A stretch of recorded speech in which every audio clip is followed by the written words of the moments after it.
ये जो जातीय जनगणना हो रही है, इसका हम लोग का पुराना डिमांड था। लालू जी और हमको याद है कि लगभग 5-6 साल पहले ही हम लोग पटना के गांधी मैदान में लालू जी के नेतृत्व में, उस समय रघुवंश बाबू भी हमारे माननीय उस समय जीवित थे और उस समय युवा नेता के तौर पर तेज प्रताप यादव जी और सारा राष्ट्रीय जनता दल का लोग वहाँ धरना हम लोग दे करके डिमांड किए थे कि देश भर में ये जनगणना जातीय आधार पर होना चाहिए ताकि लोगों का सामाजिक और आर्थिक स्थिति क्या है वो पता चले। क्योंकि भाजपा तो हमेशा से केवल सांप्रदायिक मुद्दे पर राजनीति करती है, उसको समाज से, गरीबों से, पिछड़ों से, दलितों से कोई लेना देना नहीं है। लेकिन फिर भी नीतीश जी ने अपने संसाधन से बिहार में जनगणना शुरू कराया है। इसके लिए हम अपनी तरफ से, अपने पार्टी की तरफ से सबसे पहले माननीय नीतीश जी को कोटि कोटि धन्यवाद देते हैं और शुभकामनाएं। सबसे पहले तो इसका मकसद हम लोगों का है कि जब तक हम किसी बीमारी को नहीं समझेंगे कि कहाँ हमारे यहाँ समाज के विभिन्न जो समुदाय है उसकी आर्थिक स्थिति क्या है, उसके पास क्या संसाधन है, जब तक बीमारी को हम नहीं समझेंगे उसका निदान नहीं कर सकते। क्योंकि भाजपा के वे राष्ट्रीय प्रवक्ता हैं राजीव प्रताप रूढ़ी जी, और वे विरोध कर रहे हैं, कह रहे हैं कि सबका कराना। चूंकि इन लोग का ये होने से इनके पेट में दर्द हो रहा है, बेचैनी है, क्योंकि संसाधनों पर इस कारण हो रहा है कि इनकी कलई खुल जाएगी। और ये जो हिसाब ले रहे हैं राजीव प्रताप रूढ़ी जी, तो ये तो खुद केंद्र में कई बार सत्ता में रहा है लोग, और केंद्र में मंत्री रहे हैं, और ये जो है ये लोग कहा था कि हम लोगों को 2 करोड़ नौकरी देंगे, तो फिर ये लोग नौकरी देने में असफल रहा। कितने को नौकरी दिया, इस पर जवाब देना चाहिए उनको। ये तो खुद माने विकास के बारे में जो इतनी बड़ी बड़ी बातें कर रहे हैं, अभी पिछले चुनाव में वो मोकामा जाके कहे कि 26,000 करोड़ का हम अपने माध्यम से छपरा में काम करा रहे हैं। माने 100% झूठ बोलना, लोगों को बेवकूफ बनाना, मूर्ख बनाना, यही उनका काम है। छपरा के जो सांसद हैं सारण के राजीव प्रताप रूढ़ी ने बिहार सरकार से सवाल पूछा है कि जो लोग पलायन करके चल गए हैं उनकी जातीय जनगणना कैसे आप कीजिएगा। हमारे साथ प्रदीप यादव हैं जो राष्ट्रीय जनता दल के प्रदेश महासचिव हैं, और इनके पिताजी 2 बार लाल बाबू राय छपरा के सांसद भी रह चुके हैं। सवाल पूछा जा रहा है आप लोगों से कि जो पलायन कर के लोग गए हैं कैसे उसका आप गणना कीजिएगा। देखिए, सबसे पहले तो मैं ये जो जातीय जनगणना हो रही है, इसका हम लोग का पुराना डिमांड था।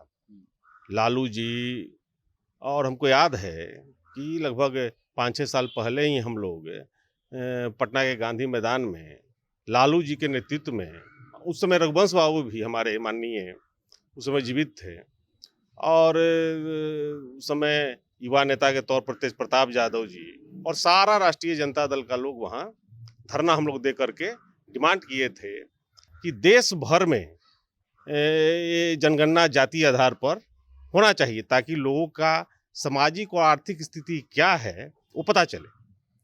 और इस कारमा को हमारे माननीय तेजस्वी जी ने आगे बढ़ाया, और आपको याद होगा कि जंतर मंतर पर विशाल धरना तेजस्वी जी के नेतृत्व में हम लोग दिए थे इस डिमांड को लेकर के, और इसको एप्रिसिएट किए हमारे माननीय मुख्यमंत्री नीतीश कुमार जी, और वे भी तेजस्वी जी के इस विचार से सहमत होकर के और निर्णय लिए, और हुआ था कि देश भर में इस कारण पूरा पार्टी का सर्वदलीय नीतीश जी और तेजस्वी के नेतृत्व में भारत सरकार में प्रधानमंत्री से, गृह मंत्री से मिला था लोग कि पूरे देश व्यापी स्तर पर इसका जनगणना किया जाए।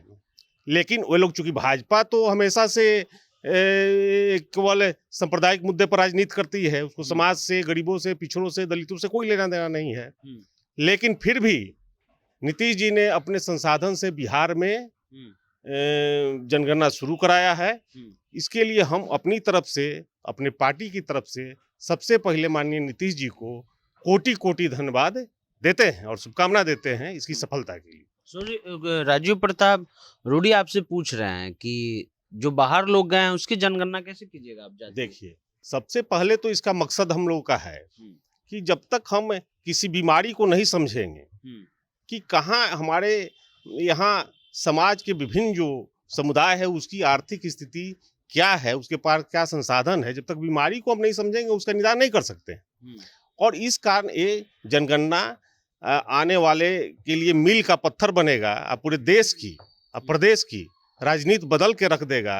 और देश के विकास में ये आने के बाद देश के विकास में और राज्य के विकास में और जो सामूहिक विकास होता है सब लोगों का, जैसे हमारी पार्टी का मानना जो A to Z का है, तो A to Z का विकास के बारे में इससे हम लोग व्यापक रणनीति बनाने में सफल होंगे।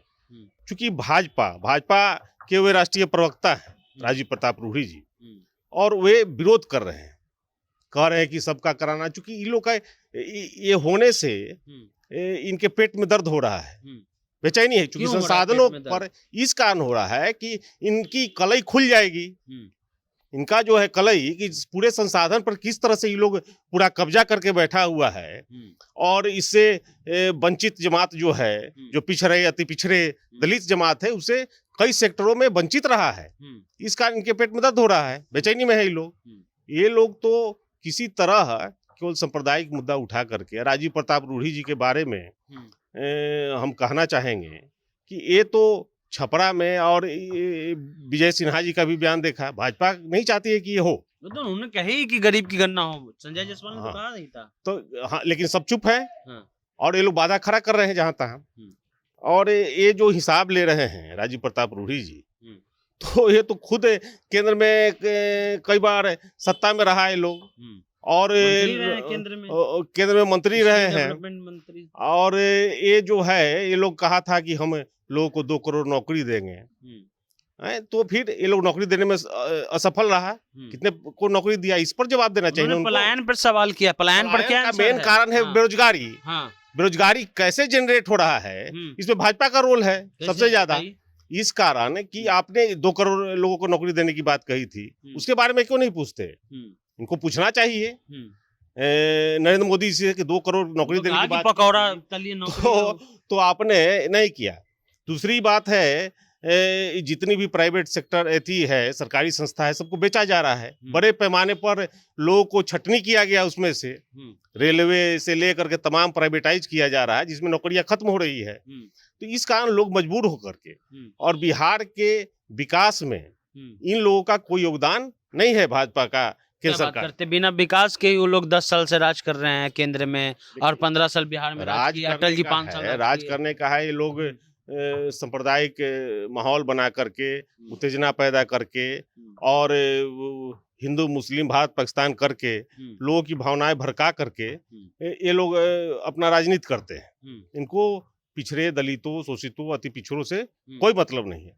जहां तक राजीव, देखिए सुनिए, राजीव प्रताप रूडी जी से, मेरे पिताजी छपरा से 2 बार सांसद रहे हैं, और छपरा में हम लोग राजनीति करते आए हैं। ये तो राजीव प्रताप रूडी जी का लगभग वहाँ पिछले, अगर 90 से हम लें तो पिछले 30 वर्षों में लगभग 10-12 साल, 15 साल राजीव प्रताप रूडी जी रहे, और 10-15 साल आपको लालू जी या उनके समर्थक, जिसमें हमारे पिताजी लाल बाबू राय जी 2 टर्म रहे, कुछ दिन के लिए हीरा बाबू प्रिंसिपल साहब रहे।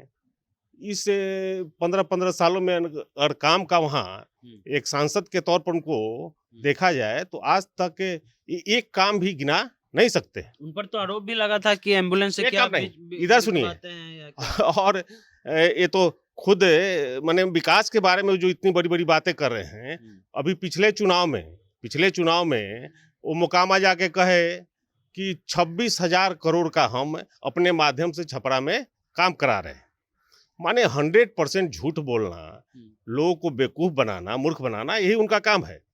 और लोगों को सब्ज बाग दिखा करके वोट लेते हैं।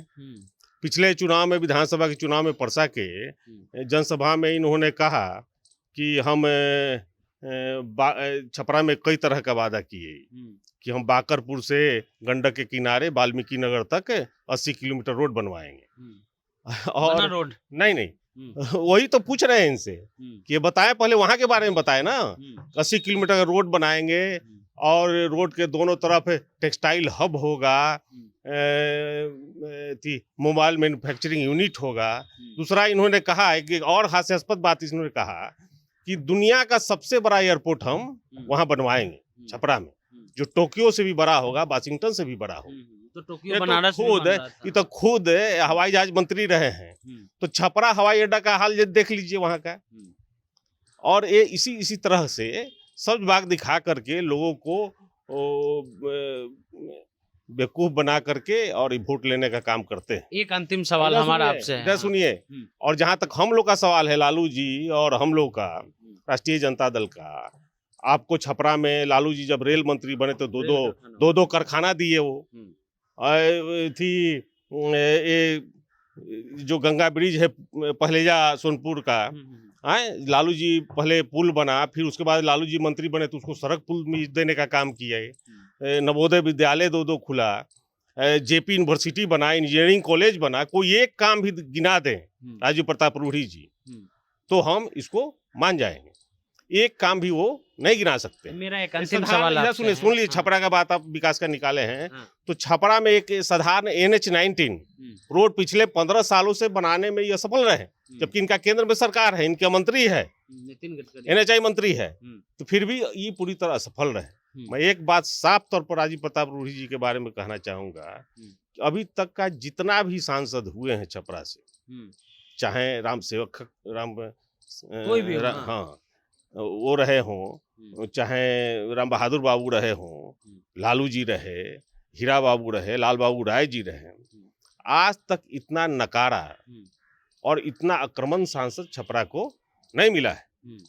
और ये इनके सामंती प्रवृत्ति को बताता है। अगर ये जनगणना का विरोध कर रहे हैं तो इनके सामंती प्रवृत्ति को बताता है। और इनको इस बार जब ये जाएंगे वहां क्षेत्र में घूमने, तो इनसे अति पिछड़े, दलित, पिछड़ी जाति के शोषित लोग इनसे सवाल करेगा कि आप जब हम लोग का भविष्य के बारे में जब गणना हो रहा था, हमारी स्थिति के बारे में, हमारे विकास के बारे में जब सरकार सोच रही थी, तो आपने इसका विरोध क्यों किया, और इसका खामियाजा इनको भुगतना पड़ेगा और बुरी तरह छपरा से पराजित होने का काम होगा इनका। चलिए, तो अभी चुनाव बाकी है, चुनाव आने दीजिए, लेकिन इनका कहना है कि उनकी सामंती प्रवृत्ति के कारण जो है राजीव प्रताप रूढ़ी ने ऐसा बयान दिया है। जातीय जनगणना से बहुत सारे जो 80% आबादी है उनकी स्थिति में सुधार होगी। जनता जंक्शन आप देख रहे हैं।